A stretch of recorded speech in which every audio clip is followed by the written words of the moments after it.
ప్రస్తుతం real estate పరిస్థితి ఆశాజనకంగా లేదని ప్రముఖ వ్యాపారవేత్త లిటిల్ విలేజ్ వ్యవస్థాపకులు కన్నెగంటి వెంకటేశ్వరరావు అంటున్నారు. సిటీ కేబుల్ సమర్పిస్తున్న కరచాలనం కార్యక్రమంలో ఆయన పాల్గొన్నారు. ఇంటర్వ్యూ పూర్తి భాగాన్ని వచ్చే శని ఆదివారాల్లో వీక్షించవచ్చు.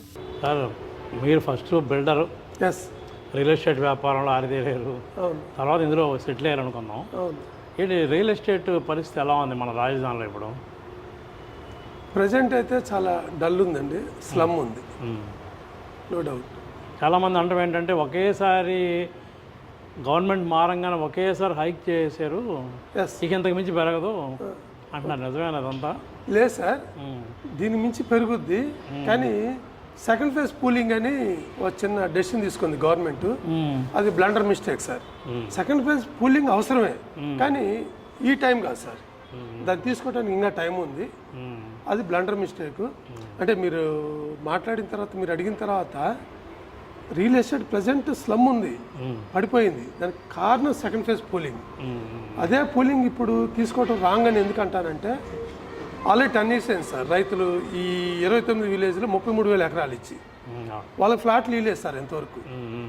కానీ ఎస్ఆర్ఎం, అమృత, విట్టు, లేకుంటే సెక్రటేరియట్, హైకోర్టు, ఇవన్నీ వర్క్ నడుస్తున్నాయి సార్. నా దగ్గర ల్యాండ్ తీసుకొని నా పార్టీ డెవలప్ చేయకుండా గవర్నమెంట్ అయితే అన్ని వర్కులు కొన్ని జరుగుతున్నాయి కదా సార్. మాకు ఎలా ఉంటుంది? మాకు రోడ్లు వేయొద్దా సార్? కాబట్టి ఇది రైతుల అంతరంగం అయితే. Yes, sure sir. అది రెండోది, అది న్యాయం కూడా సార్. రైతులు త్యాగం చేసి మీకు భూములు ఇచ్చారు గవర్నమెంట్కి.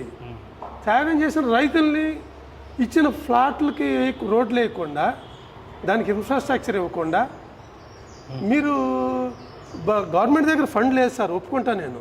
కానీ ఫండ్ లేకపోయినా కానీ ముందు ఏదైతే ఫండ్స్ ఉన్నాయో మీరు దానికి ఇంపార్టెన్స్ ఇవ్వండి.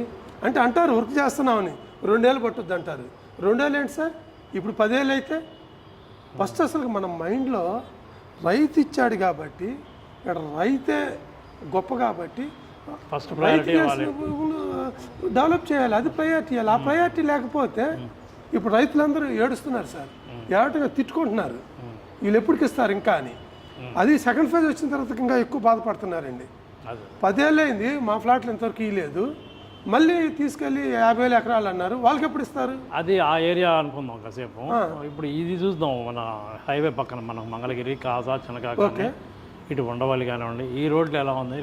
ఈ రోడ్లు కూడా ప్రజెంట్ డౌనే ఉంది సార్.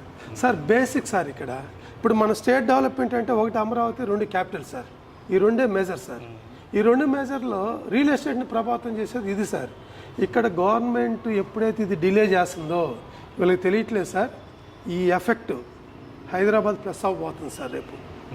వీళ్ళు ఇలాగే కళ్ళు మూసుకొని 2 ఏళ్ళు, 3 ఏళ్ళు, 4 ఏళ్ళు రైతులకి డెవలప్ చేయకపోతే మన ఆంధ్ర రియల్ ఎస్టేటు ఇంకా ఇంకా ఇంకా డౌన్ అయిపోద్దండి.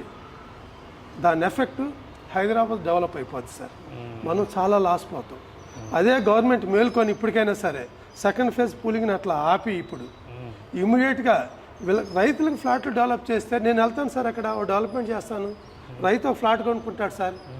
ఇన్ఫ్రాస్ట్రక్చర్ ఎక్కడ రోడ్డు వచ్చినా ఆటోమేటిక్ డెవలప్ అవుతుంది సార్. మీరేం చేయొద్దు, జస్ట్ మీరు రోడ్లు వేసి ఇవ్వండి.